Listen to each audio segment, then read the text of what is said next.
মুক্ত করে তোলা হয়। দর্শক আপনারা দেখতে পাচ্ছেন ইতিমধ্যে কক্সবাজার ঘুমগাছতলা প্রধান সড়কে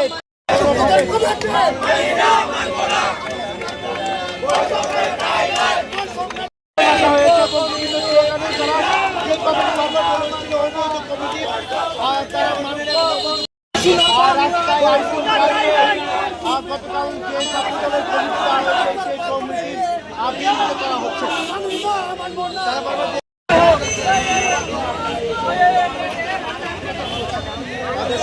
সরাসরি যুক্ত করেছিলাম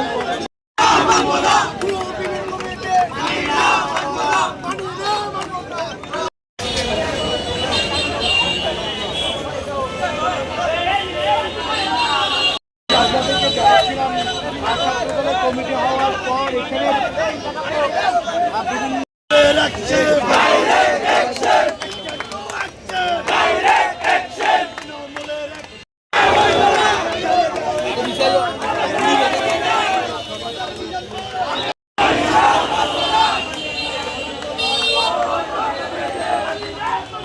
আন্দোলন থেকে শুরু করে বেশ কিন্তু ইতিমধ্যে কিন্তু এই আন্দোলন হচ্ছে এবং নেতাকর্মীরা স্লোগান দিচ্ছে, চাঁদা লাগলে চাঁদা নেই, এইভাবে স্লোগান দিচ্ছে। আমরা শুনতে